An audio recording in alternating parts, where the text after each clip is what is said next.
Okay, now we're going to shift gears a little bit, and we're going to talk briefly about some of the academic and educational rationale for some of the changes we're proposing to make. And I'm going to turn it over to Camille. Thank you, Art.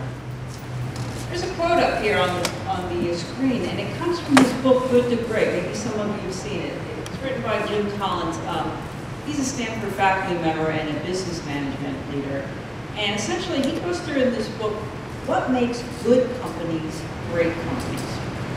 And it's kind of what we're looking at here at Academy. We all know Academy is a good school of academic excellence. So what can we do to make it even better, even greater?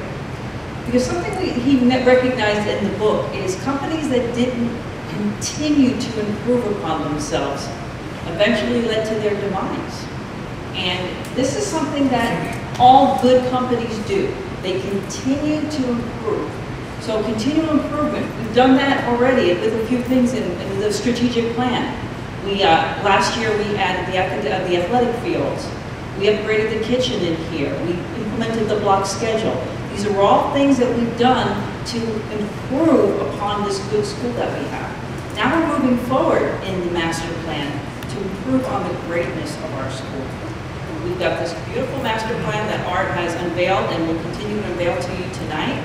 And we're going to be talking more about the academics involved as well. So I'm going to turn it over now to our elementary principal for division.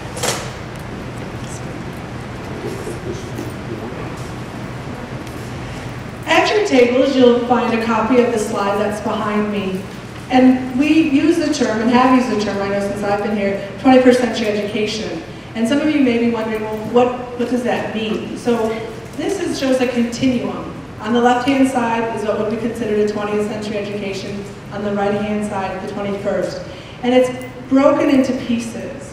And we debated as an academic leadership team how best to talk about some of the educational research, because we could go on and on. And afterwards, if you want to stay, we will. But we felt like perhaps some pictures might make the point. So we advance. So this is back in the day when there was the Boys Academy. Notice the neat rows, all very uniform. 50 years ago. Okay.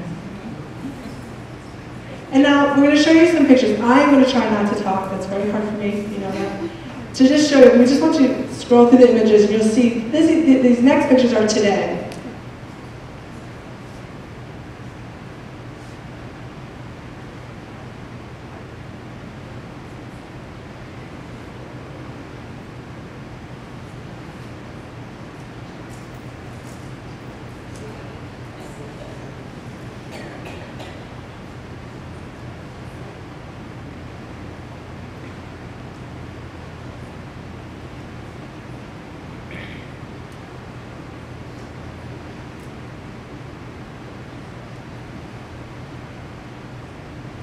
Okay, so as Camille said, we are, as an organization, consistently looking at what can we do to improve ourselves? What does the educational research show to us? You know, Marzano and instructional practices, there are certain instructional practices that prove, that have the meta-analysis to show you will increase student achievement.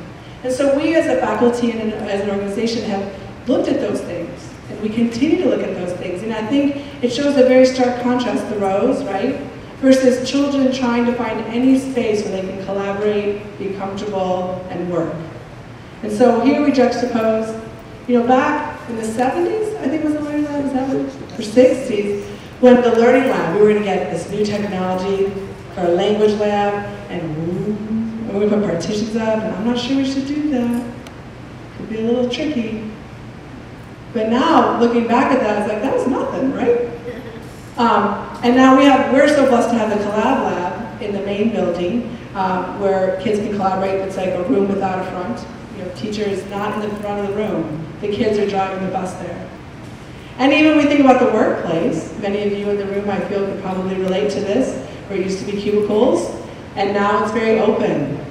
People can see what you're doing. You have to be able to get along, collaborate, and be creative and communicate and all those sorts of things.